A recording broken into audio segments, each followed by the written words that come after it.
Howdy y'all, welcome to Serving Up Plumbing with me, your master plumber, David Butler.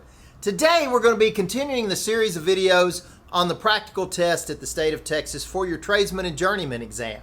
And what we're talking about is the PVC station there. And if you'd like to see more on the practical exam, check out this playlist of the other videos we shot. Before we get into it, hit that subscribe button, give it a thumbs up if you like this video, and let me know what you'd like to see in the future. Now, let's talk about the PVC practical exam. If you're about to take your Tradesman or Journeyman practical exam in the state of Texas, this is what the PVC station looks like. Now, there's some holes in the boards at the back, and of course they have this ABC in the front right here, and they're going to want you to measure and cut the piping in order to hit those holes. Also at the end on this side, they're actually doing this as if it was an outside water spigot on the outside of the wall. They're going to ask you to put it in a very specific spot, just like they ask you to put it in one of these A, B, or C. They may pick and choose for you not to do one of the side holes. The biggest and most important thing that you need to do when you're taking an exam at the State Board of Texas is pay attention to the instructions they give. They may ask you to do a completely different setup. The goal of this part of the test is to find out, do you know how to measure, cut, properly join PVC, glue, or solvent weld as it's supposed to be called, and make sure that you can hit the right spots with the PVC. Plus, put it together in the proper order. Because when you're gluing PVC together, you have to do it in a certain order sometimes or you're not going to be able to make that last joint. That's what this is all about. To make sure you know what you're doing when you put PVC together. This happens to be one that I had one of my guys do when he was getting ready to take his exam. It's a pretty good setup. He did a really good job. Now, when you get there, they're gonna have your fittings here. They're gonna have the tools that you need. You may have something for chamfering, something for reaming. They have different tools that will do the same job. It just depends on which one you wanna use. You'll have your glue and primer, a tape measure, your cutters, all of the things you need. And again, they may have different kinds of cutters that you can use, and all of them will work fine. But you've got to make sure and do the proper thing with the proper tool. If you cut it with a hacksaw, you got to make sure and deburr it. If you cut it with your ratchet cutters, then you just need to chamfer it and ream it. So make sure whatever tool you like to use, you just do all the proper procedures with those tools. PVC is supposed to be installed where you can read the lettering. You're supposed to install it where the primer is put on all the way. Let's take a look at this one. So on this piece of pipe, he's got the lettering all facing up. We got a little bit overzealous with the primer, but that's good that the primer is at least showing. Nice clean fittings. The lettering showing right here. Everything is nice and straight at 90-degree angles. This T, of course, this one's going through the wall. These are just pointing back at the wall. You have no access to the back side of this. Everything is done from the front. Again, they will tell you exactly what they want you to do. Whether you do A, B, or C, whether you do one or both of the T's on each side. You have to have a male adapter at the very end that goes on the outside. This has to be set the right depth into the wall, and this is assume that there would be an outside faucet screwed on here. Now, a few things about your solvent weld joints. Plumbers all call them glue joints, but they're actually solvent weld. Of course, solvent weld means that it actually dissolves the surface a little bit and actually kind of melts it, solvent welds it together. More than just gluing, it doesn't just adhese it together, the actual material of the pipe bonds with itself. With primer, we have purple primer. And not necessarily on the test do you have to worry about it, but why do we have purple primer? So that it can be seen that you did prime the pipe by an inspector when he looks at it. That's why it's important to make sure you properly prime the pipe. Have it far enough out that you can see it on the fitting. If you notice on this particular one that someone else had done, the primer barely shows right here. Also, the lettering is going right back up into the fitting. As an inspector, this is most likely going to be a red tag. Every one of them are done the same way. Now, is it neat and clean? Yes. But is it a proper way to do it? No, because if you haven't cleaned the lettering off, you haven't primed it very well. And every one of these joints, you can see the lettering is going right up into the joint. That means none of these were primed well enough, and if they weren't primed well enough, you probably don't have a good solvent weld joint.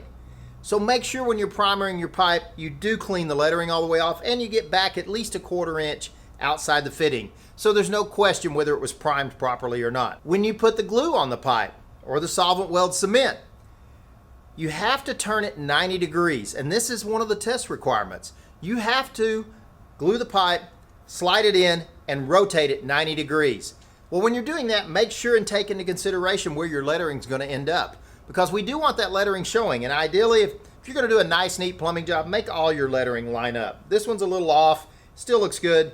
This lettering should be right on top. If this was a longer piece of pipe here, as we had on the other piece I was showing you, the lettering right in front showing outward. But you need to put it together 90 degrees off from where you're going to have it and turn it 90 degrees, one direction. Do not back up.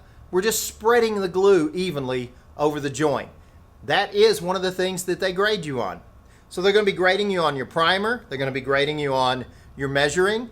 They're going to be grading you on your chamfering and your reaming to make sure that you did that 90-degree turn. They're going to be grading you on, are these T's lining up with the holes in the backdrop of this setup? All of those things are what you need to make sure you do correctly. Measuring is critical here. You have to have the end of the pipe butted up against one wall or the other. Now, it could be the reverse of this, but whichever wall is solid, you have to have the pipe butted tight up against it. Then measure from there and go down the way. Now, the best way to do it is the wall that's solid is just start from there and work your way across. But again, we talked about there is an order of operations when you glue the joints. This can't be the last joint you glue on most things, because if it is, you're not going to be able to get the glue around it. Your last joint is going to be one of these other joints inside here. You have to make sure and pay attention to the order of operations that you have to glue fittings. And this is in everyday plumbing. If you're roughing in a house and you're running piping through studs, oftentimes you have to think about 5 or 6 joints ahead to make sure that you can glue that last joint without it getting in a bind or without you not being able to put the fitting in the pipe in place by the way the framing is done on the house.